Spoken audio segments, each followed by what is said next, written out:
चलिए class 9th वालों का जो चैप्टर है हमारे आसपास के पदार्थ, साइंस का जो पहला चैप्टर है वो आप लोगों के साइंस एनसीईआरटी में जो पृष्ठ संख्या 4 है उसमें कुछ क्वेश्चन दिए गए हैं। पहले उन क्वेश्चनों का हल देखा जाए। क्वेश्चन है पहला, निम्न में से पदार्थ छांटो। जैसे आप लोगों का है, इसमें दिया गया है पदार्थ कुर्सी, वायु, स्नेह, गंधक, घृणा, बादाम, विचार, शीतल पेय, इत्र की सुगंध। इसमें हम लोगों को पदार्थ को इसमें छांटना है। तो पदार्थ देखिए जो है हम लिख दिए हैं आंसर में। पदार्थ निम्न है: कुर्सी, वायु, बादाम, शीतल पेय पदार्थ। यह सभी पदार्थ हैं जो स्थान घेरते हैं तथा इन सभी का कुछ न कुछ द्रव्यमान होता है। लेकिन स्नेह, इसका मतलब प्रेम होता है। गंध हो गया, या आप लोगों का घृणा हो गया, विचार हो गया, ये सब जो हो गए, शीत हो गए, ये सब जो है पदार्थ नहीं है। इसमें इत्र भी हो गया, आ जाता है, सुगंध भी आ जाता है। ये सब पदार्थ के अंतर्गत नहीं आते हैं। चलिए अगला क्वेश्चन है, निम्नलिखित प्रेक्षणों के कारण बताइए। गर्मा गर्म खाने की गंध कई मीटर दूर से ही आपके पास पहुंच जाती है, लेकिन ठंडे खाने की महक लेने के लिए आपको उसके पास जाना पड़ता है। इसका कारण बताना है कि ये क्यों उसके पास जाना पड़ता है। गर्मा गर्म खाना जो होता है उसका गंध दूर तक चला जाता है। देखिए इसका कारण क्या होता है। किसी भी पदार्थ का गंध या महक हमें तब अनुभव होता है जब गंध के कण वायु में मिश्रित होकर के हमारी नाक तक पहुंच जाए। यह भी जानते हैं कि कणों का विसरण किसी माध्यम में उच्च ताप पर अधिक तथा निम्न ताप पर कम होता है। इसलिए गर्मा गर्म जो खाने होते हैं उस खाने की गंध तेजी के साथ कई मीटर तक दूर पहुंच जाता है, लेकिन जो ठंडे खाने होते हैं गंध लेने के लिए हमें उसके पास जाना पड़ता है। ये बात आप लोग समझ गए। अगला क्वेश्चन देखिए क्या दिया है। अगला क्वेश्चन है, स्विमिंग पूल में गोताखोर पानी काट पाता है, इससे पदार्थ का कौन सा गुण प्रेक्षण होता है। देखिए कौन सा गुण प्रेक्षण होता है, यहाँ पे मैंने बताया है कि स्विमिंग पूल में गोताखोर पानी काट पाता है क्योंकि जल के कणों के मध्य आकर्षण बल होता है जो कणों को साथ साथ रखता है। इसी वजह से स्विमिंग पूल में गोताखोर पानी को क्या करता है, काट पाता है। और इससे ये हम लोगों का पता चलता है क्योंकि जल के कणों के मध्य आकर्षण बल होता है जो कणों के साथ साथ ये आपस में रखने का प्रयास करता है कणों को। चलिए क्वेश्चन नेक्स्ट है 4 नंबर, पदार्थ के कणों की क्या विशेषताएं होती हैं। तो आपको यहाँ पे विशेषता में बता दिया जाए कि पदार्थ के कण की विशेषताएं। पहला विशेषता यह होता है पदार्थ के कणों के मध्य एक आकर्षण बल उपस्थित होता है। दूसरा ये होता है कि पदार्थ के कणों के मध्य पर्याप्त रिक्त स्थान होता है। साथ ही साथ तीसरा बात यह होता है कि पदार्थ के कण निरंतर जो होते हैं गतिशील रहते हैं। चौथा बात कि पदार्थ के 3 रूप होते हैं, ठोस, द्रव और गैस, जिसको सॉलिड, लिक्विड और गैस भी बोला जाता है इंग्लिश में। पदार्थ की ये अवस्थाएं उसके कणों की विभिन्न विशेषताओं के कारण होती है। चलिए अब आप लोगों का एनसीईआरटी का जो बुक है उसमें पेज नंबर 6 यानी पृष्ठ संख्या 6 में क्वेश्चन जो दिया गया है, पहला क्वेश्चन है, किसी तत्व के द्रव्यमान प्रति इकाई आयतन को घनत्व कहते हैं। घनत्व बराबर द्रव्यमान बटा आयतन होता है ये फॉर्मूला। घनत्व के बढ़ने के साथ निम्नलिखित को आरोही क्रम में लिखो। वायु, चिमनी का, इसके अलावा अगर शहद, पानी, चौक, रुई और लोहा। तो इसका घनत्व बढ़ते क्रम में पदार्थ को लिख दिया गया है। ये देखिए पहला हम लोगों का है वायु। ये इससे ज़्यादा हो जाता है चिमनी का धुआं, घनत्व तो बढ़ जाएगा। फिर इसके बाद इससे ज़्यादा हो जाता है रुई का, फिर रुई से भी ज़्यादा पानी का घनत्व तो बढ़ जाता है, पानी से भी ज़्यादा शहद का, शहद से भी ज़्यादा चौक का हो जाता है, चौक से ज़्यादा लोहा का हो जाता है। यहाँ पे क्वेश्चन में थोड़ा ध्यान देने वाला बात है, क्वेश्चन में थोड़ा मिसप्रिंट हो गया है, चिमनी का सिर्फ रह गया है, चिमनी का धुआं होना चाहिए वहाँ पे, ठीक है। तो यहाँ पे आंसर में आप लोगों को लिख दिया गया है चिमनी का, ध्यान दीजिएगा लो। फिर इसके बाद 2 नंबर क्वेश्चन है, पदार्थ की विभिन्न अवस्थाओं के गुणों में होने वाले अंतर को तालिकाबद्ध कीजिए। तो पदार्थ के विभिन्न अवस्थाओं में निम्नलिखित अंतर पाए जाते हैं। पदार्थ के जो अवस्था होते हैं, आप लोगों ने पढ़ा होगा, पदार्थ की अवस्था जो होते हैं 3 होते हैं, मुख्य रूप से अवस्थाएं 3 होते हैं। पहला हो गया ठोस, दूसरा हो गया द्रव, तीसरा हो गया गैस। तो एक एक करके तीनों में अंतर समझ लिया जाए। जो होते हैं आकार के आधार पर, पहला ठोस में जो होता है, ठोसों का आकार निश्चित होता है और स्थिर आकृति बनाए रखते हैं ये। द्रव का आकार निश्चित नहीं होता है, परंतु इसे जिस पात्र में डाला जाता है उसी की आकृति यह ग्रहण कर लेता है। गैस, यहाँ पे थोड़ा आप लोगों को ध्यान देना, जैसे गैस, ये जो आप लोगों को लिखा गया है गैस, यहाँ पे ये गैस होना चाहिए, ठोस लिखा गया है, यहाँ पे ध्यान दीजिएगा लोग, यहाँ पे आप लोगों का गैस होना चाहिए। तो गैस का आकार होना चाहिए, कि गैस का आकार निश्चित नहीं होता है। तो यहाँ पे ठोस मिसप्रिंट हो गया है, तो आप लोग थोड़ा ध्यान दीजिएगा वहाँ पे। ये जो है ये फिर से आप लोगों को बता दें, इस पॉइंट पे ध्यान देना है। ये ठोसो लिखा गया है, तो यहाँ पे आप लोगों को गैसो कर देना है, गैसों का आकार निश्चित नहीं होता। चलिए आगे दूसरा समझा जाए। दूसरा है दृढ़ता। ठोस दृढ़ होते हैं, जबकि जो द्रव होते हैं, द्रव दृढ़ नहीं होते हैं, यह बह सकते हैं, गैसें दृढ़ नहीं होती हैं। तीसरा आयतन के आधार पर समझा जाए। ठोसों का आयतन निश्चित होता है, अब द्रव में देखा जाए तो द्रव का भी आयतन निश्चित होता है। गैसों का कोई निश्चित आयतन नहीं होता है, वे तो जितना स्थान मिलता है सारा ही स्थान को क्या कर लेते हैं, घेर लेते हैं। उन लोगों को जितना स्थान मिलेगा गैसों को, वो सारा स्थान घेर लेते हैं। संपीड़नशीलता के आधार पर समझा जाए तो ठोस असंपीडनीय होते हैं। द्रव जो होता है, द्रव बहुत कम संपीड़ित किए जाते हैं, इसका गैस बहुत अधिक संपीड़नशील होते हैं। पांचवा समझा जाए कणों के बीच अंतराण्विक बल के आधार पर, तो ठोसों के कणों के बीच बहुत अधिक अंतराण्विक बल पाया जाता है। द्रव के कणों के मध्य जो होते हैं, ठोसों के अपेक्षा कम अंतराण्विक बल पाया जाता है, परंतु यह बल इसका जो होता है, इनका आयतन स्थिर बनाने के लिए पूर्ण होता है। अर्थात गैस के कणों के बीच अंतराण्विक बल बहुत कम होता है, अर्थात नगण्य होता है। प्रत्येक कण स्वतंत्रता पूर्वक गति कर सकता है और अधिक से अधिक आयतन घेरता है। छठवां बात समझा जाए, कणों में गति जो होता है ठोसों में कणों की गति कंपन गति होती है और बहुत कम होती है। द्रव में जो द्रव होते हैं, द्रव के कणों की गति कम होती है, परंतु ठोसों से अधिक इनके कणों जो होते हैं, इनके कण एक दूसरे से अलग नहीं होते। गैस में समझा जाए, गैसों के कण तीव्र वेग से अनियमित गति करते रहते हैं। चलिए अब ये आप लोगों का नेक्स्ट क्वेश्चन जो है दिया है कि निम्नलिखित पर टिप्पणी जो होता है कीजिए। दृढ़ता, संपीड्यता, तरलता, बर्तन में गैस का भरना, आकार, गतिज ऊर्जा एवं घनत्व, यानी सबके बारे में लिखना है, ये टिप्पणी करना है। तो सबसे पहले हम लोग समझते हैं दृढ़ता के बारे में।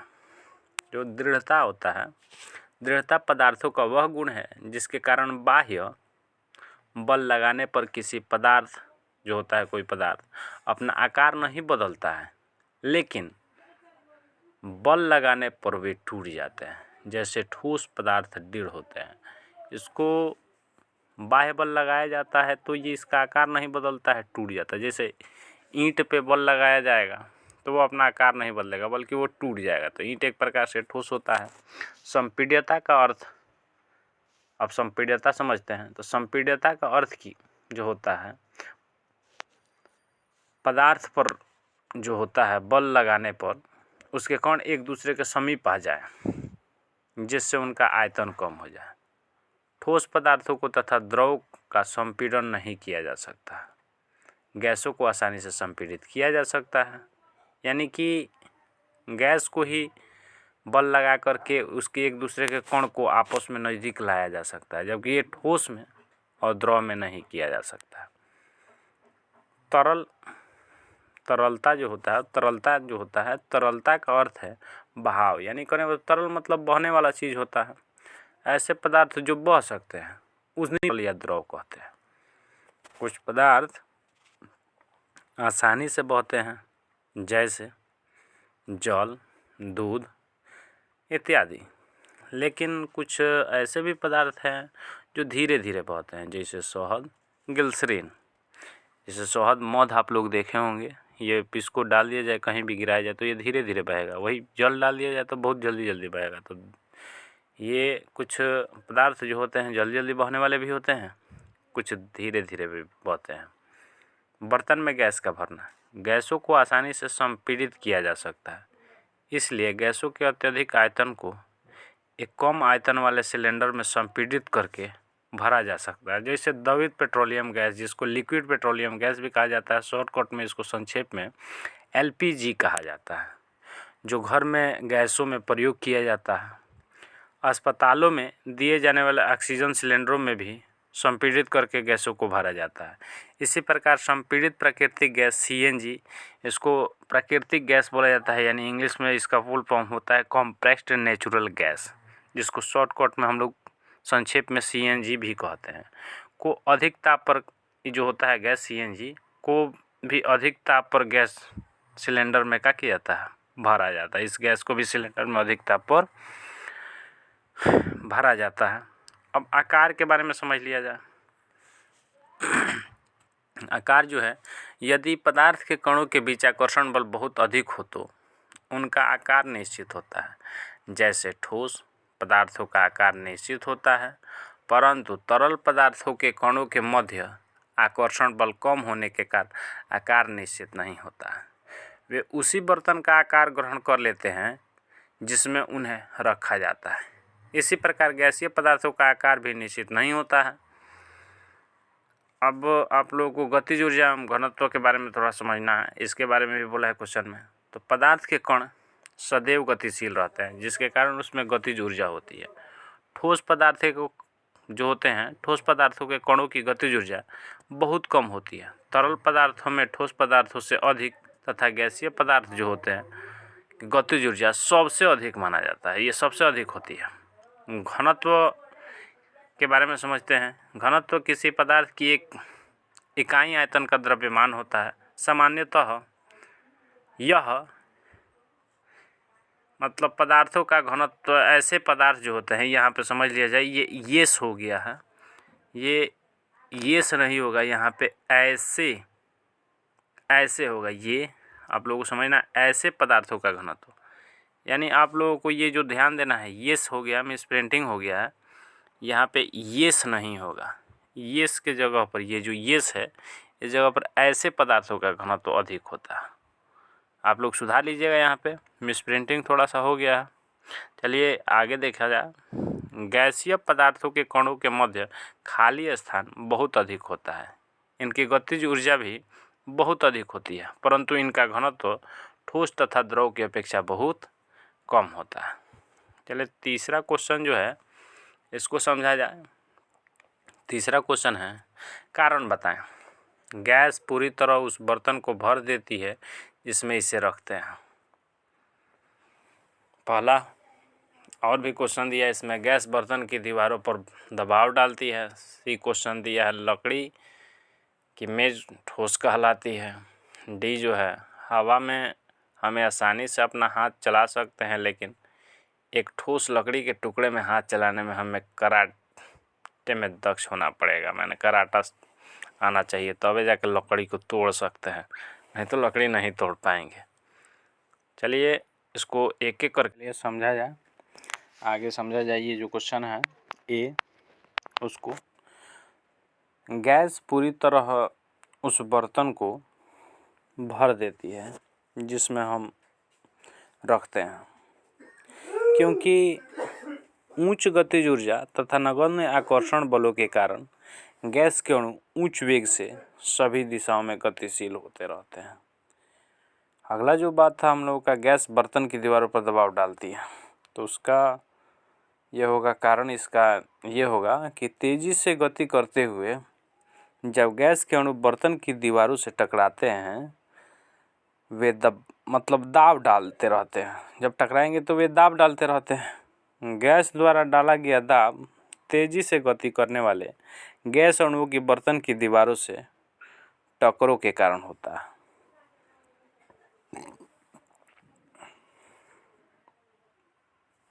सी जो है, सी का लकड़ी की मेज ठोस कहलाती है। इसका कारण है कि लकड़ी की मेज ठोस कहलाती है क्योंकि इसका आकार तथा आयतन जो होता है ये दोनों निश्चित होता है, इसीलिए लकड़ी की मेज जो होता है वो ठोस कहलाता है। चलिए डी जो है, हवा में हाथ आसानी से चला सकते हैं क्योंकि हवा के अणु आसानी से काटे जा सकते हैं। ऐसा इसलिए होता है क्योंकि कणों के बीच बहुत कम बल लगी होती है। हवा के कणों के बीच बहुत कम बल होता है, जबकि लकड़ी जो होते हैं उसके कण के बीच बहुत कम स्थान होता है। हवाओं में ज़्यादा स्थान खाली रहता है और लकड़ी के कणों के बीच कम स्थान खाली होता है, अतः इसके बीच अत्यधिक बल लगा होता है। यानी कि जो लकड़ी के कण होते हैं उनके कणों के बीच बहुत अधिक बल लगता है, इसलिए उसके हाथ, यदि हम उस पर हाथ चलाते हैं तो हाथ चलाने के लिए हम लोगों को कराटे में दक्ष होना पड़ेगा, तभी जाकर हम लकड़ी को तोड़ सकते हैं। चलिए चौथा क्वेश्चन देखा जाए। चौथा क्वेश्चन है, सामान्यतः ठोस पदार्थों की अपेक्षा द्रव का घनत्व कम होता है, लेकिन आपने बर्फ के टुकड़े को पानी पर तैरते देखा होगा। पता लगाइए ऐसा क्यों होता है। देखिए, जो बर्फ का टुकड़ा होता है पानी पर तैरता है क्योंकि यह अपने अधिक आयतन के कारण अपने द्रव्यमान से अधिक पानी हटा सकता है। यानी कहने का मतलब जो होता है, बर्फ का टुकड़ा पानी पर तैरता इसलिए है क्योंकि अपने से अधिक आयतन के कारण अपने द्रव्यमान से अधिक पानी को वो क्या कर सकता है, हटा सकता है। द्रव्यमान से भी अधिक पानी को वो हटा देगा, तो इसलिए बर्फ का टुकड़ा तैरता रहता है। बर्फ का आयतन अपने उस जल से जिससे वह बना होता है अधिक होता है। बर्फ का जो आयतन होता है, जिस जल से बना होता है, जिस जल से वो बनेगा उस जल से भी अधिक होता है आयतन में। चलिए क्वेश्चन देखा जाए अगला। ये जो आप लोगों का है साइंस, एनसीईआरटी साइंस का पृष्ठ संख्या 9 में क्वेश्चन ये दिया गया है आप लोगों का, निम्नलिखित तापमानों को सेल्सियस में बदलें। 300 केल्विन, 573 केल्विन को सेल्सियस में बदलना है, तो ये फार्मूला होता है के बराबर केल्विन में बदलना होगा, सेल्सियस में दिया होगा और केल्विन में बदलना होगा, तो डिग्री सेल्सियस प्लस 273 जोड़ देंगे तो वो केल्विन में बदल जाएगा। और आपको डिग्री सेल्सियस में बदलना होगा तो केल्विन में से 273 घटा देंगे यानी कि डिग्री सेल्सियस, और आप लोगों का यहाँ पे हो जाएगा के माइनस 273। तो यहाँ पे देख लीजिए फार्मूला में लिखा भी गया है डिग्री सेल्सियस, फार्मूला में लिख भी दी गया है डिग्री सेल्सियस बराबर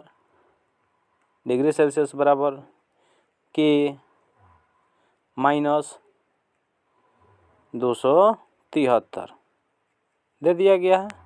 यानी आप लोग समझ रहे हैं कि ये फार्मूला दिया गया है, यहाँ पे आप लोगों को समझना है, आसानी से बढ़िया समझना है। तो यहाँ पे देख लीजिए ये फार्मूला दिया गया है, यही फार्मूला।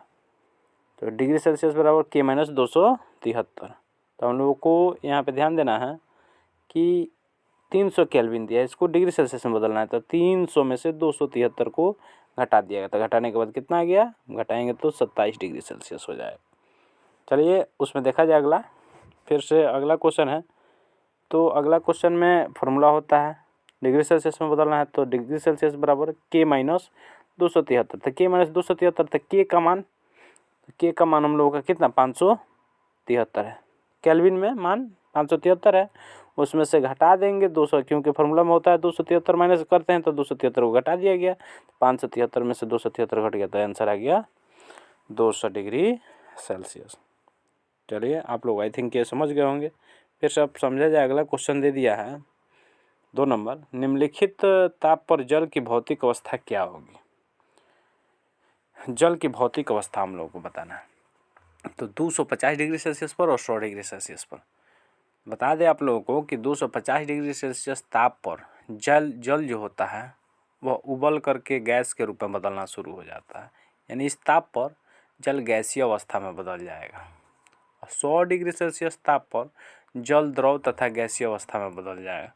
ये जो होता है 100 डिग्री सेल्सियस ताप पर ही जो द्रव होता है यानी जल, ये उबलता है, उबलते उबलते उसमें से वाष्प बन के निकलना शुरू हो जाता है, तो यानी कि द्रव अवस्था में भी रहता है और इसमें से गैसीय अवस्था में निकलना शुरू हो जाता है। तो जो होता है ये 100 डिग्री सेल्सियस ताप पर जो जल द्रव होता है, द्रव भी रह जाता है और गैसीय अवस्था में बदलने भी लगता है, यानी कि गैसीय अवस्था में बदल जाएगा ये। इसके अलावा आप लोगों को क्वेश्चन जो है तीसरा दिया गया है, किसी भी पदार्थ की अवस्था परिवर्तन के दौरान तापमान स्थिर क्यों रहता है।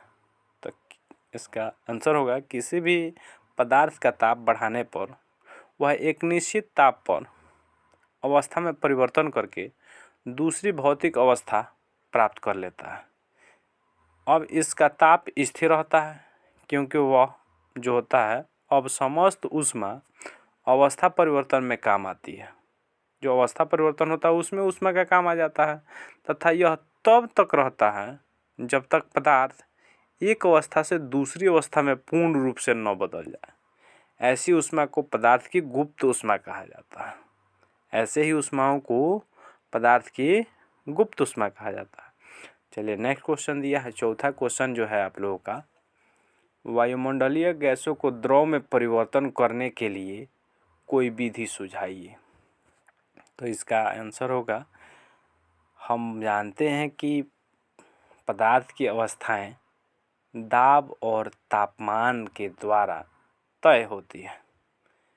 ताप कम करने के मतलब वो जो उसका ताप है उसको कम करके और दाब बढ़ा करके पदार्थ की अवस्था परिवर्तन किया जा सकता है।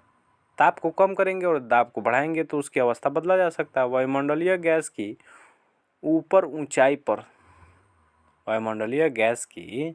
ऊपर ऊंचाई पर ताप कम होने के कारण गैस संघनित होकर बादलों में बदल जाती है, जो द्रव की छोटी छोटी बूंदों से मिल करके बना होता है, जो बादल बना देते हैं जिसकी वजह से बारिश होता है।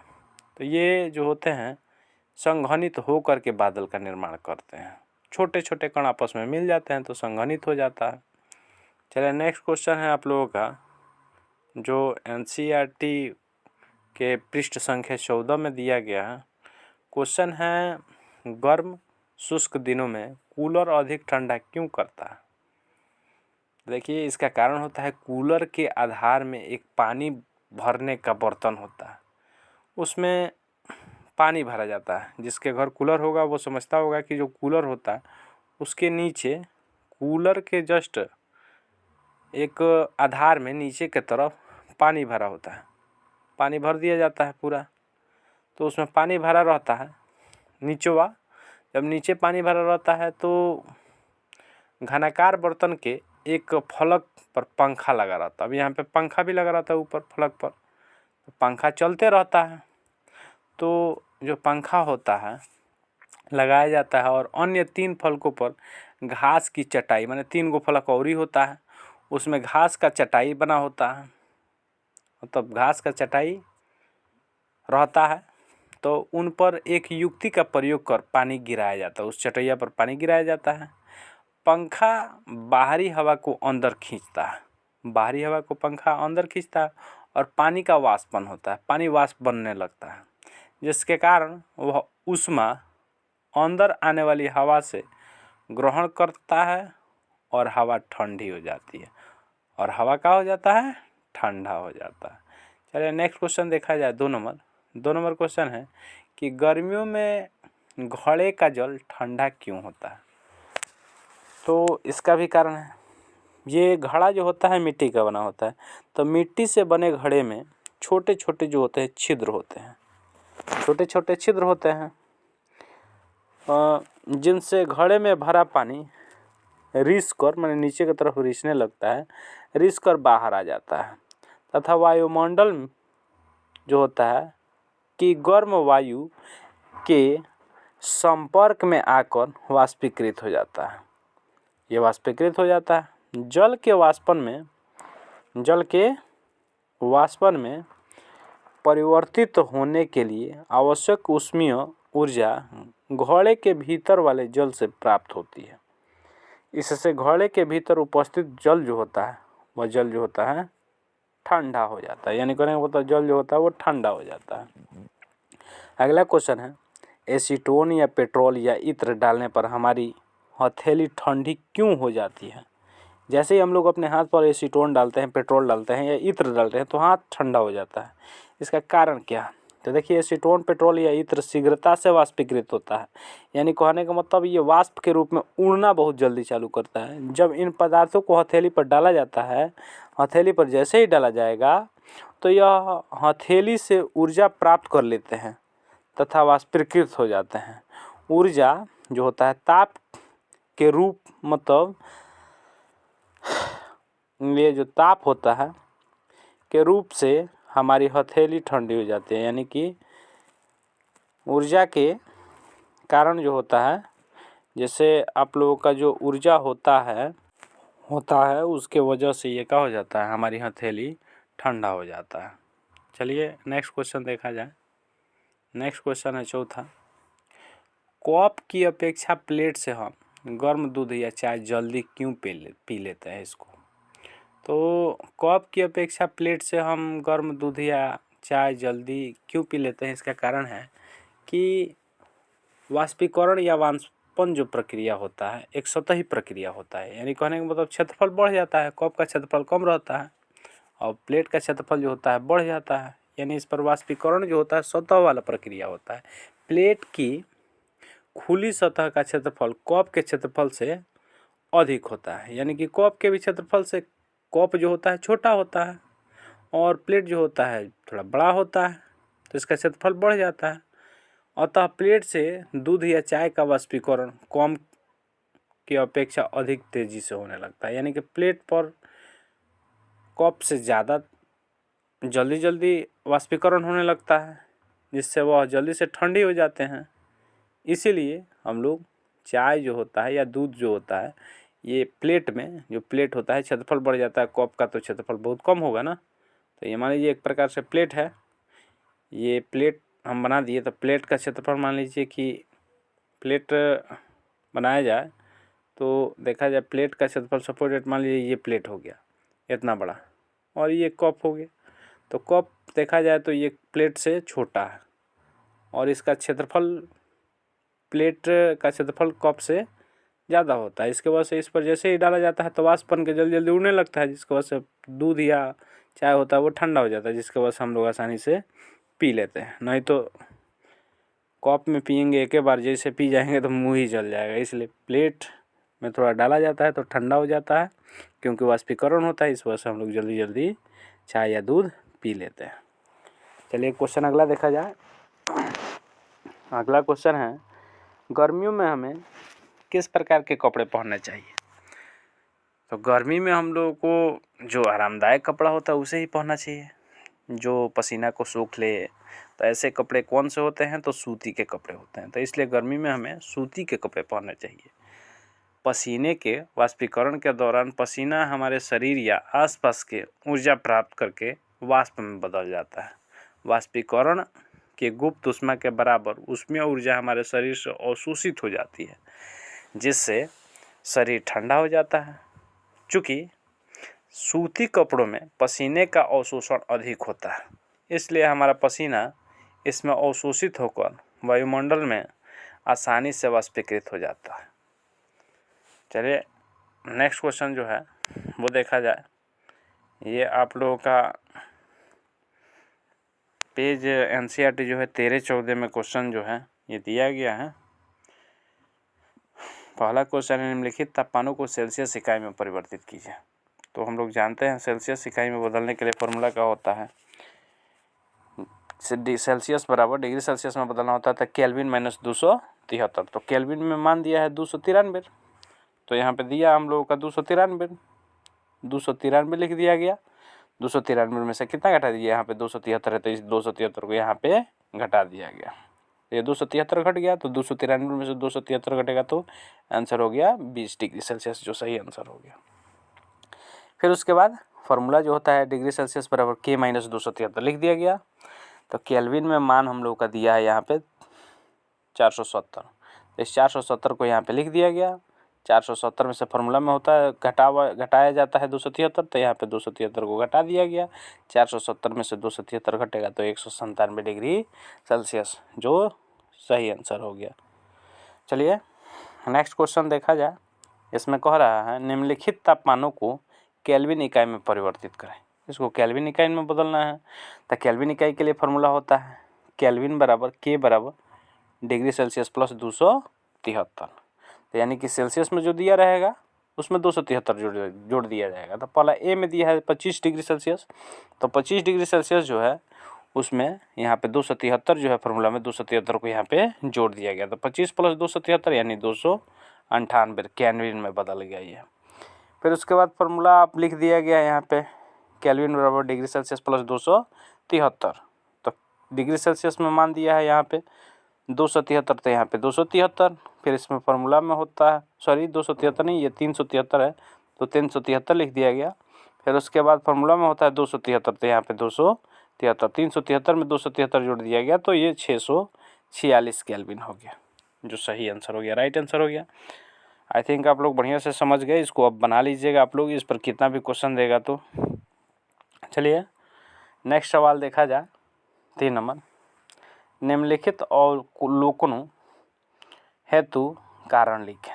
नेफ्थलीन को रखा रहने देने पर यह समय के साथ कुछ भी ठोस पदार्थ छोड़े बिना अदृश्य हो जाती है।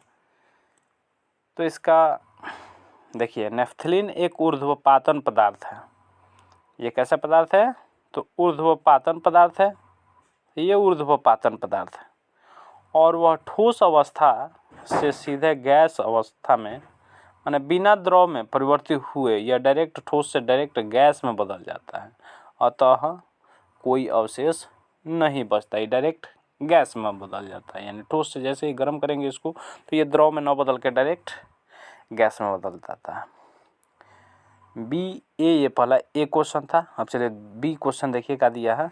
बी क्वेश्चन दिया है कि हमें इत्र की सुगंध बहुत दूर बैठे हुए भी पहुंच जाती है। तो इसका कारण है कि इत्र के जो कण वायु के कणों के साथ शीघ्रता से विसरित होकर के वायुमंडल में ये होता है जो फैल जाता है।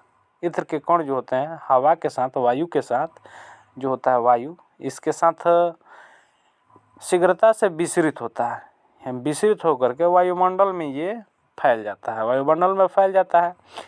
इसी प्रकार चारों ओर फैलने के कारण, ये जब चारों ओर फैल जाता है तो फैलने के कारण कई मीटर दूर बैठे भी हमारे लोग के पास इत्र का गंध पहुंच जाता है। चलिए नेक्स्ट सवाल है, निम्नलिखित पदार्थों को उनके कणों के बीच बढ़ते हुए आकर्षण के अनुसार व्यवस्थित कीजिए। देखिए जल ए में दिया है, बी में दिया है चीनी, सी में दे दिया ऑक्सीजन। तो ऑक्सीजन ये होता है यहाँ पर, पहले क्वेश्चन जो दिया है आप लोग समझिए, निम्नलिखित कणों को उनके कणों के बीच बढ़ते हुए आकर्षण के अनुसार लिखना है। तो बढ़ते हुए आकर्षण, तो ऑक्सीजन से ज़्यादा आकर्षण होता है जल में और जल से भी ज़्यादा आकर्षण होता है चीनी में। इसलिए ये पहले ऑक्सीजन, फिर उसके बाद जल, जल के बाद चीनी, यानी चीनी में सबसे ज़्यादा ये दोनों से आकर्षण होता है। चलिए नेक्स्ट क्वेश्चन देखा जाए 5 नंबर। 5 नंबर क्वेश्चन है, निम्नलिखित तापमानों पर जल की भौतिक अवस्थाएं क्या है। तो जल का भौतिक अवस्था हम लोगों को बताना है इसमें। तो देखिए पहला है 25 डिग्री सेल्सियस। तो बता दें कि 25 डिग्री सेल्सियस पर जो होता है जल, ये पानी जो होता है द्रव अवस्था में होता है, यानी कि जैसे लिक्विड रूप में रहता है वैसे ही रहता है। फिर उसके बाद कह रहा है कि 0 डिग्री सेल्सियस पर जल का होता है। तो 0 डिग्री सेल्सियस जो होता है उस पर पानी ठोस अवस्था में होगा, क्योंकि 0 डिग्री सेल्सियस जो होता है वो बहुत तापमान कम है, तो इसमें बर्फ़ जमने लगेगा। तो बर्फ़ जमने लगेगा तो यानी कि बर्फ़ जम जाता है, तो यानी कि पानी ठोस हो जाता है। पानी जब जम जाता है तो वो ठोस रूप में हो जाता है। तो 0 डिग्री सेल्सियस जो होता है उस पर पानी ठोस अवस्था में होगा, क्योंकि पानी 0 डिग्री सेल्सियस पर क्या हो जाता है, जम जाता है। 100 डिग्री सेल्सियस, तो 100 डिग्री सेल्सियस पानी जो होता है उस पर 100 डिग्री सेल्सियस पर, जब 100 डिग्री सेल्सियस पर इसको गर्म किया जाता है तब पानी गैसीय अवस्था में होगा, क्योंकि 100 डिग्री सेल्सियस पर पानी वाष्प अवस्था में बदल जाता है, यानी उबलना शुरू हो जाता है। गैस में बदलना वो क्या हो जाता है, शुरू हो जाता है। उबलने लगेगा, उबलेगा, बस वो गैस बदलना क्या हो जाता है, वाष्प बदलते बदलते वो वाष्प पूर्ण रूप से, यानी वाष्प में बदल जाता है। जल जैसे ही वाष्प में बदलता है उसको, वाष्प को ही हम लोग गैस बोलते हैं इसमें, तो इसका गैसीय अवस्था हो जाता है। चलिए नेक्स्ट क्वेश्चन दिया है 6 नंबर, पुष्टि हेतु कारण दे। जल कमरे के ताप पर जो होता है, जल कमरे के ताप पर द्रव है। देखिए पानी कक्ष ताप पर जो होता है द्रव होता है, क्योंकि इसका कोई निश्चित आकार नहीं होता है। इसे जिस बर्तन में डाला जाता है वह उसी के आकृति का हो जाता है, यानी उसी के आकार का हो जाता है जैसा वह बन जाता है। हमारे जैसे जिस बर्तन में डालेंगे वह उस आकार का हो जाएगा। इसका निश्चित आयतन होता है। इसे फर्श पर डालने से ढलान की ओर रहता है यह, यानी इसे फर्श पर डालने से ढलान की ओर रहता है।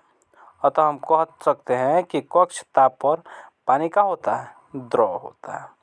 चलिए बी नंबर क्वेश्चन है आप लोग का, इसमें बी नंबर दिया है, लोहे की अलमारी कमरे के ताप पर ठोस होती है।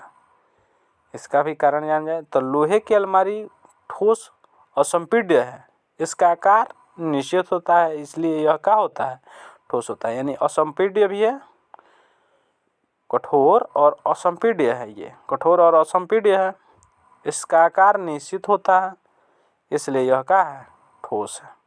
चलिए 7 नंबर क्वेश्चन देखा जाए। 7 नंबर क्वेश्चन क्या दिया है आप लोगों को। 7 नंबर क्वेश्चन है कि 273 केल्विन पर बर्फ को ठंडा करने पर तथा जल को इसी तापमान पर ठंडा करने पर शीतलता का प्रभाव अधिक क्यों होता है। तो देखिए 273 केल्विन पर पानी के कणों की अपेक्षा बर्फ के कणों की ऊर्जा कम होती है।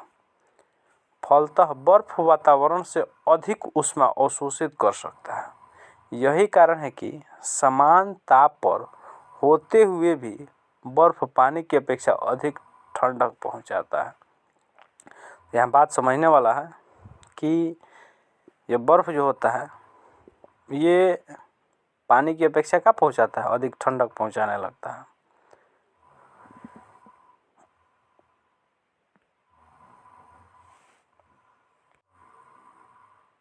चलिए नेक्स्ट क्वेश्चन है, उबलते हुए जल अथवा भाप में से जलने की तीव्रता किसमें अधिक महसूस होती है।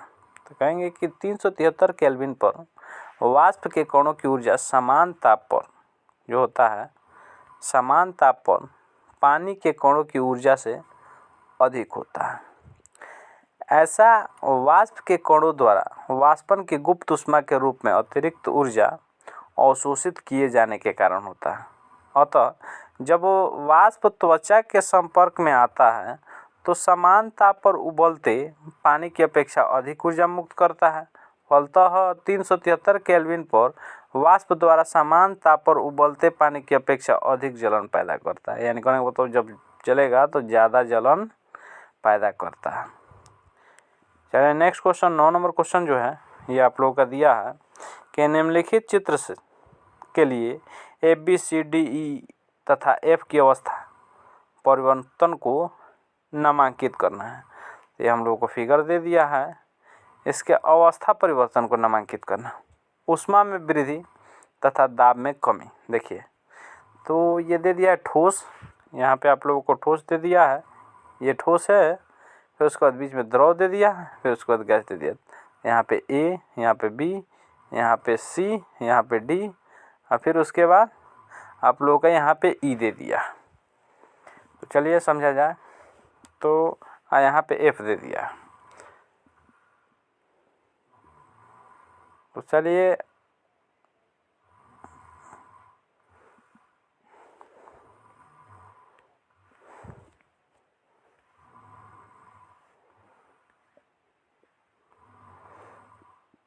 ये क्या होता है कि ऊष्मा में कमी तथा दाब में वृद्धि होने लगता है। चलिए कुछ क्वेश्चन देखा जाए। अति महत्वपूर्ण प्रश्नोत्तर जो हैं इसको थोड़ा समझा जाए। देखिए ये क्या है क्वेश्चन, पदार्थ के कणों के आकार के विषय में आप क्या जानते हैं, क्वेश्चन है पहला। तो इसका आंसर होगा पदार्थ के कणों का आकार अत्यंत सूक्ष्म है, ये बहुत छोटा होता है। अगला क्वेश्चन है, दो पदार्थों के नाम लिखिए जो ऊर्ध्वपातन करते हैं। ऊर्ध्वपातन मतलब कहने का मतलब क्या होता है, जो डायरेक्ट ठोस से डायरेक्ट गैस में जो बदल जाए, तो यानी ठोस से ये डायरेक्ट गैस में बदल जाते हैं। तो अमोनिया क्लोराइड, कपूर, यानी कि ये ठोस से डायरेक्ट जो होते हैं गैस में बदल, जैसे कपूर को जलाया जाता है, आप लोग पूजा पाठ में देखे होंगे, पूजा पाठ में जो कपूर जलाया जाता है वह जलने के बाद द्रव रूप में यानी पानी के जैसा नहीं बदलता है, बल्कि वो डायरेक्ट गैस के रूप में बदल जाता है, हवा में मिल जाता है, यानी ठोस रहता है गैस में बदल जाता है। तो वैसे पदार्थ जो ठोस से डायरेक्ट गैस में बदल जाते हैं उनका ही ऊर्ध्वपातन होता है। तो दो पदार्थों का नाम लिखना था, ऐसे बहुत सारे पदार्थ हैं जो आप लोग जानते हैं। चलिए अगला क्वेश्चन है, दो गैसों के नाम बताइए जिन्हें घरों तथा अस्पतालों में संपीड़ित रूप में आपूर्ति की जाती है। तो संपीड़ित रूप में यानी संपीड़ित करके, यानी कि गैसों के कणों को एकत्रित करके भरा जाता है और उसका उपयोग भी किया जाता है। जैसे एलपीजी, माने इसको बोलते हैं लिक्विड पेट्रोलियम गैस, द्रवित पेट्रोलियम गैस जो होता है यह हमारे घरों में प्रयोग होता है, रसोई घर में सिलेंडर के रूप में। तथा ऑक्सीजन, इसको भी हम लोग क्या करते हैं, संपीड़ित किया जाता है। चलिए अगला क्वेश्चन देखा जाए, केल्विन पैमाने पर जल का क्वथनांक तथा हिमांक लिखिए। ये दोनों बताना है जल का। तो जल का क्वथनांक जो होता है वो 373 केल्विन पैमाना में होता है, इसका हिमांक जो होता है वो 273 केल्विन होता है। जल का याद रखना पड़ेगा, केल्विन पैमाने पर जल का क्वथनांक कितना होता है, तो 373 केल्विन, और हिमांक इसका जो होता है 273 केल्विन होता है। चलिए नेक्स्ट क्वेश्चन देखा जाए। नेक्स्ट क्वेश्चन है कि निम्न में से कौन से पदार्थों का निश्चित आयतन है लेकिन निश्चित आकार नहीं है। तो इसमें समझा जाए, कह रहा है क्वेश्चन में ऑक्सीजन, शर्करा, क्रिस्टल, लकड़ी, जल, वायु, तो किसका निश्चित आयतन है लेकिन निश्चित आकार नहीं है, ये ना क्वेश्चन में कहा है जी। तो आयतन निश्चित होना चाहिए। तो जल ऐसा जो होता है इसका आयतन निश्चित होता है, लेकिन जिस बर्तन में डालेंगे वो उसका आकार पकड़ लेता है, यानी इसका आकार निश्चित नहीं होता है। तो इसलिए आंसर क्या होगा, जल होगा। चलिए अगला क्वेश्चन, निम्न में से कौन से पदार्थों को आकार व आयतन निश्चित नहीं होता है। आकार भी निश्चित नहीं होता है, आयतन भी निश्चित। ऑक्सीजन दिया है, शर्करा क्रिस्टल दिया है, लकड़ी दिया है, जल दिया है, वायु दिया है। तो यहाँ पे बता दें ऑक्सीजन जो होता है गैस होता है और ये वायु भी एक प्रकार से गैस ही है। तो इसका आकार जो होता है और आयतन दोनों निश्चित नहीं होता है, क्योंकि ये गैस के रूप में है। हम लोग गैस का परिभाषा भी जानते हैं, जिसका आयतन और आकार दोनों निश्चित नहीं होते हैं उसे हम लोग गैस कहते हैं। ऑक्सीजन और वायु हो जाएगा आंसर में। चलिए अगला क्वेश्चन, प्राचीन भारतीय दार्शनिकों के अनुसार पंचतत्व कौन से हैं। प्राचीन भारतीय दार्शनिकों के अनुसार पंचतत्व हैं पृथ्वी, वायु, अग्नि, जल, आकाश। ये याद रखिएगा लोग, ये पंचतत्व हैं। तरल क्या है, दो उदाहरण दीजिए। तो कोई भी पदार्थ जो बह सकता है, जो बहने लगे और अपना आकार बदल सकता है, और अपना वो क्या कर सके, आकार बदल सकता है, तो उसको हम तरल कहते हैं। जैसे द्रव तथा गैस, यह क्या होते हैं, तरल होते हैं, जो बह सके। चलिए नेक्स्ट क्वेश्चन, 9 नंबर क्वेश्चन है कि जल में घुली ऑक्सीजन का एक उपयोग लिखिए। तो जलीय जो होता है जीव जल में घुली ऑक्सीजन का उपयोग श्वसन के लिए करते हैं। तो इस जल में घुली ऑक्सीजन का उपयोग बताना था, तो जलीय जीव जल में घुली ऑक्सीजन का उपयोग श्वसन के लिए करते हैं। चलिए अगला क्वेश्चन है, ठोस द्रव गैसों के जो होते हैं, इस गैसों में किसकी संपीड्यता सबसे अधिक और किसकी सबसे कम होती है। तो गैसों की होती है संपीड्यता, जो गैस होते हैं उसकी संपीड्यता होता है सबसे अधिक, और ठोस का जो होता है संपीड्यता सबसे कम होता है। चलिए अगला क्वेश्चन है, ठोस द्रव और गैस की दृढ़ता के घटते क्रम में व्यवस्थित कीजिए। तो ठोस द्रव और गैस को, तो सबसे पहले दृढ़ता, सबसे ज़्यादा मजबूती ठोस में होता है, उसके बाद द्रव, उसके बाद गैस, यानी कहना वो सबसे ज़्यादा ठोस में दृढ़ता होता है, उसके बाद द्रव में कम, माने ठोस से कम द्रव में होता है, और द्रव से भी कम दृढ़ता गैस में भी होता है, यानी सबसे अधिक ठोस में दृढ़ता होता है। चलिए क्वेश्चन नेक्स्ट है, ठोस द्रव व गैस में से किसको खुरची जा सकती है। तो खुरचा माने कहने का मतलब चिन्ह रेखारी, जैसे ऐसे कर देना जिस पर चिन्ह हो जाए। तो मान लीजिए पानी पर रखेंगे तो पानी पर कितना हुआ ऐसे करेंगे तो उस पर चिन्ह नहीं होगा। गैस में भी कैसे भी ऐसे करेंगे चिन्ह नहीं होगा। लेकिन ठोस जो होता है, जैसे ईंट हो गया या कुछ हो गया, कोई बेंच हो गया या कुर्सी हो गया, उस पर जब रख देंगे तो उस पर क्या हो जाता है, खुरचा जा सकता है, चिन्ह हो सकता है। तो इसलिए ठोस को क्या किया जा सकता है, खुरचा जा सकता है। अगला क्वेश्चन देखिए, 13 नंबर क्वेश्चन है, पदार्थ के कणों में गतिज ऊर्जा क्यों होती है। तो पदार्थ के कण निरंतर गतिशील होते हैं, पदार्थ के कण ये क्या होते हैं, निरंतर गतिशील होते हैं, इसलिए उनमें गतिज ऊर्जा उत्पन्न होती रहती है। आप जल की, अगला क्वेश्चन है, आप जल की धार को क्यों नहीं काट पाते हैं। तो देखिए जल के कणों के मध्य एक बल कार्य करता है, जिन्हें एक साथ बांधे रखता है, इसीलिए हम लोग जल के धार को नहीं काट पाते हैं। अगला क्वेश्चन है, दो गैसों के उदाहरण लिखिए। तो दो गैस आप लोग देखिए, जैसे हाइड्रोजन होता है, ऑक्सीजन भी होता है, क्लोरीन भी होता है, बहुत सारा गैस है, आप लोग लिख सकते हैं, आर्गन होता है, नियोन होता है, ये सब बहुत सारे गैस हैं। चलिए आप दो का एग्जाम्पल दे देना है। चलिए अगला क्वेश्चन है, पसीना आने पर हमें पंखे के पास बैठने पर ठंडक क्यों अनुभव होता है। तो पसीना के वाष्पन के लिए होता है वाष्पन, उसके लिए ऊष्मा शरीर से ली जाती है।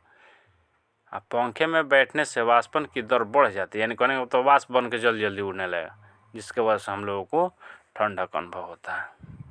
चलिए नेक्स्ट क्वेश्चन है, 2 नंबर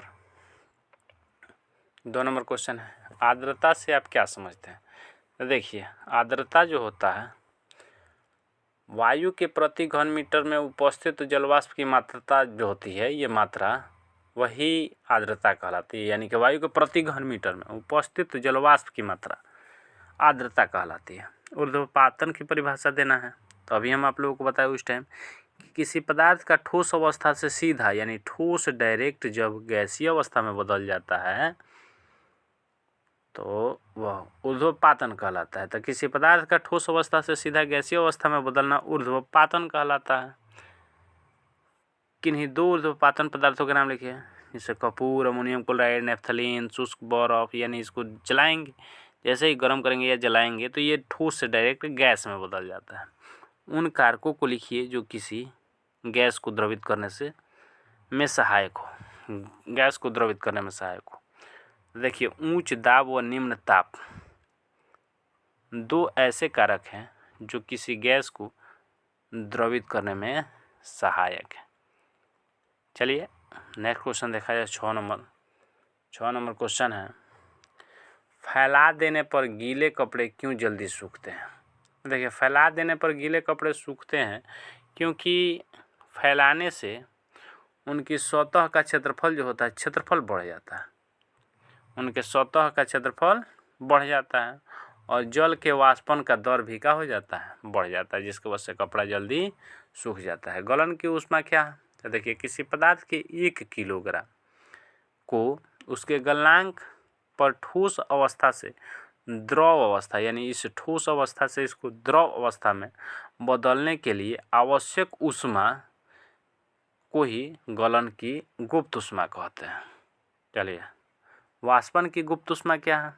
तो किसी पदार्थ के 1 किलोग्राम को क्वथनांक, यानी क्वथनांक पर द्रव अवस्था से गैसीय अवस्था में बदलने के लिए आवश्यक ऊष्मा को, यानी कि जब इसमें द्रव अवस्था से गैसीय अवस्था में बदला जाता है, उसके लिए जो आवश्यक ऊष्मा होती है, तो उसको हम लोग वाष्पन की गुप्त ऊष्मा कहते हैं। ठीक है। चलिए, अगला क्वेश्चन है, गुप्त ऊष्मा का मात्रक क्या है? तो गुप्त ऊष्मा का मात्रक कैलोरी प्रति ग्राम या जूल प्रति किग्रा होता है। चलिए, नेक्स्ट क्वेश्चन देखा जाए, 10 नंबर जो सवाल है आप लोगों का सवाल है, बर्फ़ के गलन की गुप्त ऊष्मा क्या है? तो बर्फ़ के गलन की गुप्त ऊष्मा 80 कैलोरी प्रति ग्राम या 335 जूल प्रति ग्राम या 335 गुणे 103 जूल प्रति किग्रा होता है।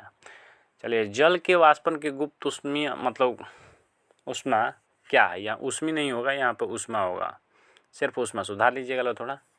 तो यहाँ पे जल के वाष्पन की गुप्त ऊष्मा जो होता है 2260 जूल प्रति ग्राम, 2260 गुणे 103 जूल किग्रा होता है। या में आप लोगों को ये याद रखना है, 2260 गुणे 103 जूल प्रति किग्रा या 2260 जूल प्रति किग्रा। चलिए, नेक्स्ट क्वेश्चन है आप लोगों का कि अंतराणुक बलों के आधार पर ठोस, यहाँ पे होना चाहिए द्रव, तो दू हो गया, थोड़ा ध्यान दीजिएगा, यहाँ पे द्रव लिख लीजिएगा, द्रव। ठीक है, यहाँ पे द्रव होगा, आप लोग द्रव कर दीजिए, ध्यान दीजिएगा बढ़िया से, यहाँ पे दू हो गया है, द्रव करना है, मिसप्रिंटिंग हो गया है। तो द्रव तथा गैसों का वर्णन कीजिए। ठोसों में अंतराणुविक बल अत्यधिक प्रबल होते हैं, ताकि इसे बनाने वाले अवयव कोण इस प्रकार व्यवस्थित होते हैं कि उनके मध्य स्थान जो होता है नगण्य होता है। इसी कारण ठोसों को संपीड़ित नहीं किया जा सकता है तथा इनका घनत्व अधिक होता है। द्रव में अंतराणुविक बल इतने प्रबल होते हैं कि वे अवयव कणों को एक साथ बांधे रख सकें, लेकिन उतने प्रबल नहीं होते हैं कि अवयव कोणों की स्थिति निश्चित रख सके। इसी कारण द्रव का आकार निश्चित नहीं होता है तथा द्रव बहने लगते हैं। अब देखिए, गैस जो होते हैं, गैस में अंतराणुक बल नगण्य और अत्यधिक निर्बल होते हैं। तो निर्बल होते हैं, इसलिए गैसों के अवयव जो गैस होते हैं उसके अवयव कण जो होते हैं स्वतंत्र रूप से गतिशील होते हैं तथा उपलब्ध स्थान को घेर लेते हैं। चलिए, 13 नंबर क्वेश्चन देखा जाए। 13 नंबर आप लोगों का क्वेश्चन है कि भौतिक अवस्था के आधार पर पदार्थ के विभिन्न अवस्थाएं क्या हैं, उनमें अंतर कीजिए। तब भौतिक अवस्था के आधार पर पदार्थ की 3 अवस्था होती हैं, ठोस, द्रव और गैस। तो देखिए, आप लोगों का ठोस, द्रव और गैस होता है, तो इसमें ठोस, द्रव, गैस, अब आप लोगों को तीनों में अंतर समझा दें, ठोस में भी, द्रव में भी और गैस में भी। तो ठोस में देखिए, ठोस जो होते हैं कठोर होते हैं तथा उन्हें दबाया नहीं जा सकता है, लेकिन द्रव कठोर नहीं होते हैं, बहुत कम दबाए जा सकते हैं, इसको ज़्यादा नहीं दबाया जा सकता है। गैस कठोर नहीं होते हैं तथा इन्हें आसानी से क्या किया जा सकता है, दबाया जा सकता है। चलिए, 2 नंबर समझते हैं। इनका ठोस में इनका निश्चित आयतन व आकार होता है, लेकिन इसमें द्रव में जो होता है इनका निश्चित आयतन तो होता है, लेकिन उसी बर्तन का आकार ले लेता है जिसमें उन्हें रखा जाता है, यानी कि इसका आकार निश्चित नहीं होता है। इनका आयतन व आकार दोनों का होता है, निश्चित नहीं होता है।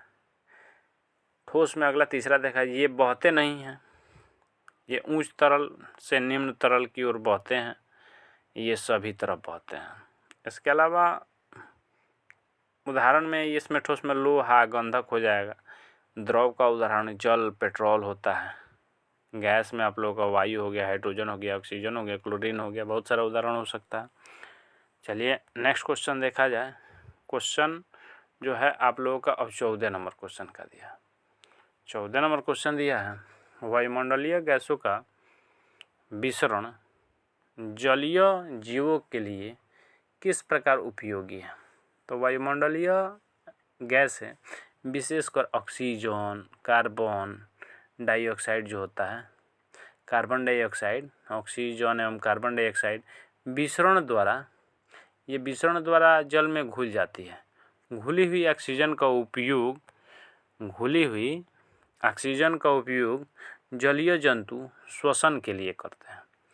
जलीय पादप जल में घुली हुई कार्बन डाइऑक्साइड का उपयोग प्रकाश संश्लेषण द्वारा खाद्य निर्माण में करते हैं। चलिए कुछ दीर्घोत्तरीय प्रश्न है उसको देखा जाए। तो दीर्घोत्तरीय प्रश्न में पहला क्वेश्चन है, क्या होता है जब एक ठोस पदार्थ को गर्म किया जाता है। जब एक ठोस पदार्थ को गर्म किया जाता है तब उसका तापमान बढ़ता जाता है या उसके कणों की गतिज ऊर्जा बढ़ती जाती है, जिसके कारण पदार्थ कण अधिक तेजी से कंपन करने लगते हैं और कणों के मध्य की दूरी बढ़ती जाती है। और एक स्थिति ऐसी आती है जब ऊष्मा द्वारा प्रदत्त ऊर्जा कणों के आकर्षण बल के बराबर हो जाती है और ठोस पिघलकर द्रव में परिवर्तित हो जाता है। यह तापमान पदार्थ का गलनांक कहलाता है।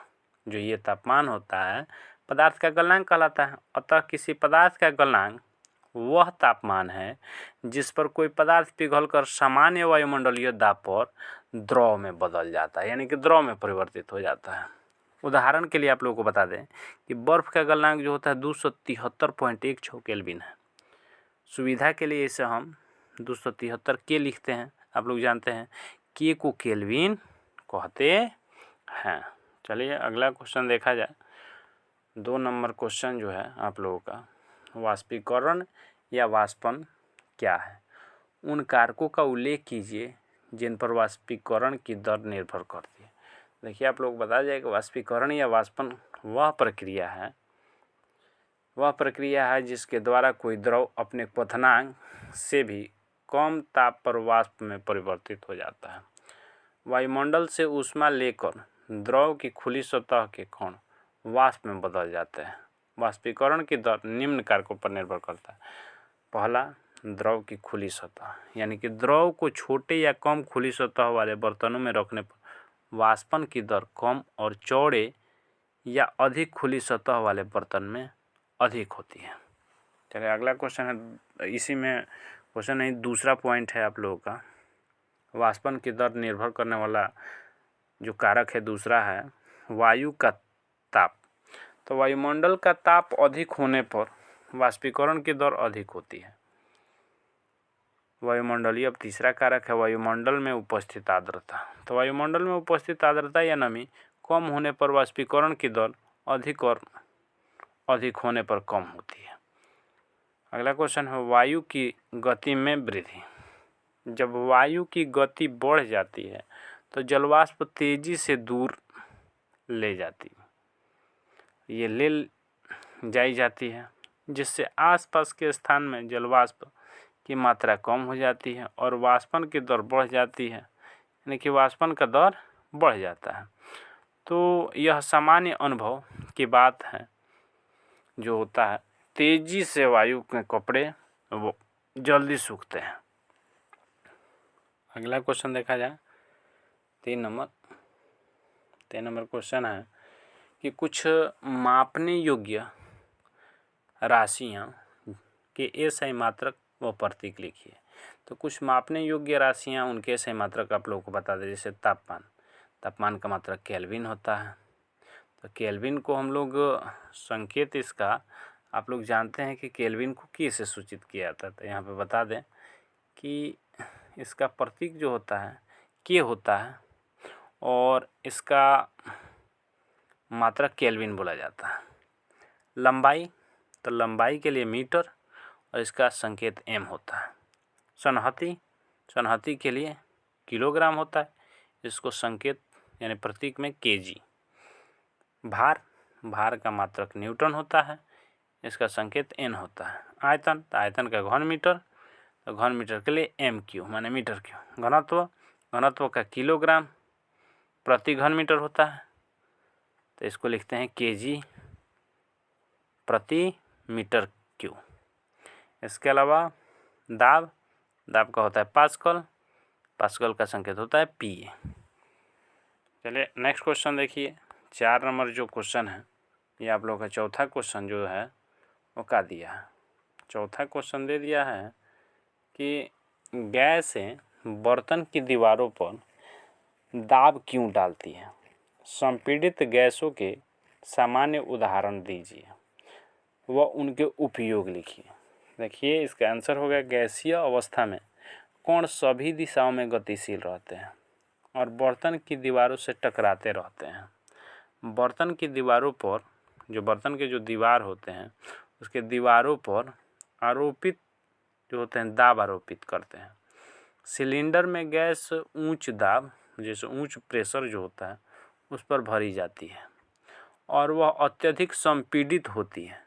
अधिक संपीड़ित होता है वह गैस संपीड़ित गैस कहलाती है। जो भरा जाता है उसको संपीड़ित गैस कहलाता है।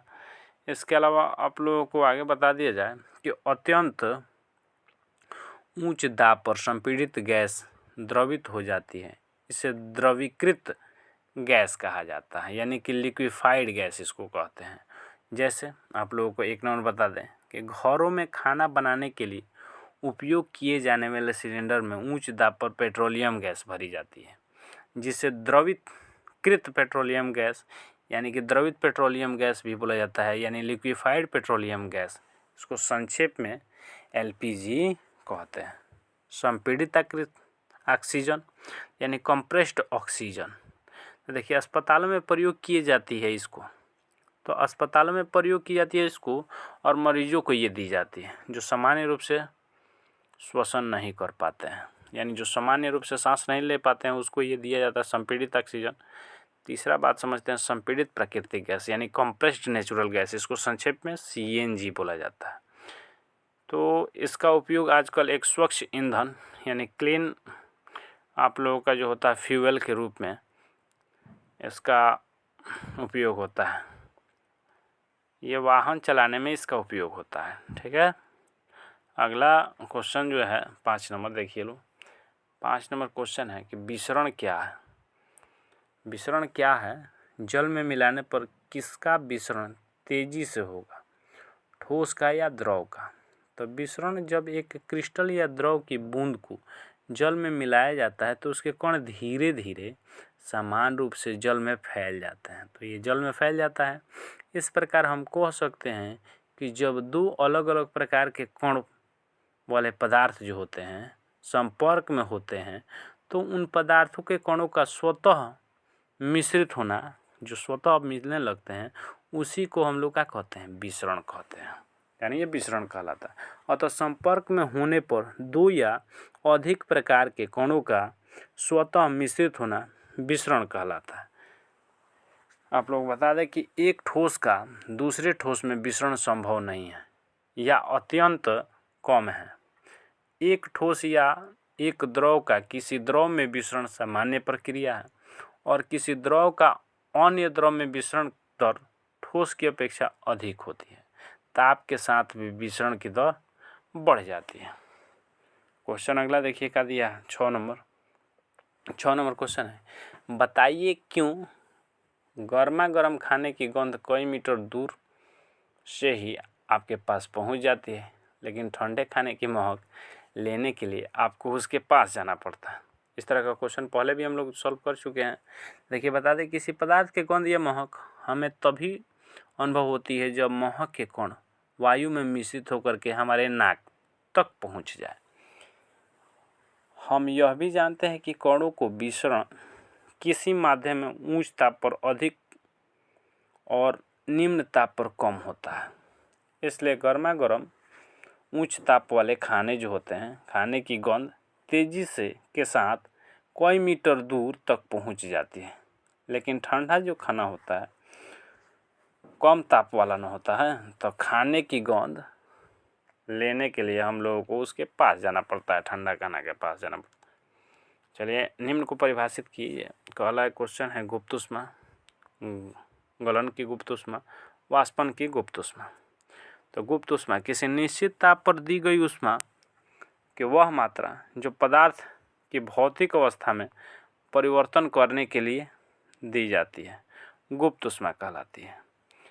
गलन की ऊष्मा, देखिए ऊष्मा की वह मात्रा जो किसी पदार्थ के 1 किग्रा को उसके गलनांक पर ठोस अवस्था में ठोस जो अवस्था होता है उस अवस्था से द्रव अवस्था में बदलने के लिए दी जाती है, गलन की गुप्त ऊष्मा कहलाती है। जैसे आप लोग बता दें कि बर्फ़ के गलन की गुप्त ऊष्मा 80 कैलोरी प्रति ग्राम या 335 जूल प्रति ग्राम है।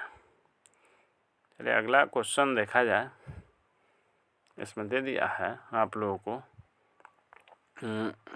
वाष्पन की गुप्त ऊष्मा, इसको समझा जाए। तो वाष्पन की गुप्त ऊष्मा, तो वाष्पन की वह मात्रा जो किसी पदार्थ की 1 किग्रा को यानी किलोग्राम को उसके क्वथनांक पर द्रव अवस्था से गैसीय अवस्था में बदलने के लिए दी जाती है, तो वाष्पन की गुप्त ऊष्मा वह कहलाती है। भाप या वाष्पन की गुप्त ऊष्मा 540 कैलोरी प्रति ग्राम या 2260 जूल प्रति ग्राम होता है। चलिए नेक्स्ट क्वेश्चन आप लोगों को बता दें कि पदार्थ की अवस्था पर ताप और दाब का क्या प्रभाव पड़ता है, स्पष्ट कीजिए। तो बता दें ताप और दाब का पदार्थ की अवस्था पर प्रभाव पड़ता है। जब किसी ठोस को गर्म किया जाता है तो उसके कणों की गतिज ऊर्जा बढ़ जाती है। कणों हो गया, यहाँ पे थोड़ा समझना है, यहाँ पे कणों होना चाहिए, कणों लिखना है आप लोगों को, कणों आप लोग बढ़िया से लिख लीजिएगा। ये कणों हो गया, मिस प्रिंटिंग हो गया। तो कणों की गतिज ऊर्जा बढ़ जाती है, वे तेज़ी से कंपन करते हैं और अधिक स्थान ग्रहण करते हैं और वे फैलने लगते हैं। एक निश्चित तापमान पर वे आकर्षण के बंधन से मुक्त हो स्वतंत्रतापूर्वक घूमने लगते हैं। तब उसके अणुओं की गति नहीं बढ़ती है और उनकी व्यवस्था और क्रम में परिवर्तन होने लगता है। तब वे तरल अवस्था में बदल जाते हैं। तरल को गर्म करने से अणुओं का वेग बढ़ जाता है, उनकी गतिज ऊर्जा बढ़ जाती है। तेज गति वाले अणु का संवेग जब उन पर भीतर की तरफ लग रहे बल से अधिक बढ़ जाता है तो वे वाष्प अवस्था में बदल जाते हैं और तरल की सतह से बाहर निकल आते हैं। चलिए आप लोगों का क्वेश्चन जो है ऑब्जेक्टिव है, ये आप लोग अभ्यास कीजिएगा, इतना बताया गया है। ये क्वेश्चन देख लीजिए, इसको आप लोग बनाइए और बना लेने के बाद मैं इसका आंसर नीचे दे रहा हूँ, पहले आराम से इसको देखिए और आराम से आंसर आप लोग बनाइए। पहला क्वेश्चन है कणों के बीच सबसे कम आकर्षण बल है, 4 ऑप्शन दिया गया है। फिर उसके बाद किसी ठोस का सीधे ही गैसीय अवस्था में बदलना कहलाता है, 4 ऑप्शन इसका भी है। ऊर्ध्वपातन पदार्थ है, इसमें से पहचानना है कौन है। किसी गैस को द्रवित करने के लिए क्या चाहिए, इसमें ऑप्शन इसका भी 4 गो है। देखिए आप लोग एक एक करके इन प्रश्नों को देखते रहिए और आंसर देते रहिए और मैं इसका आंसर बाद में बता रहा हूँ, पहले आप लोग इसको अभ्यास कीजिए।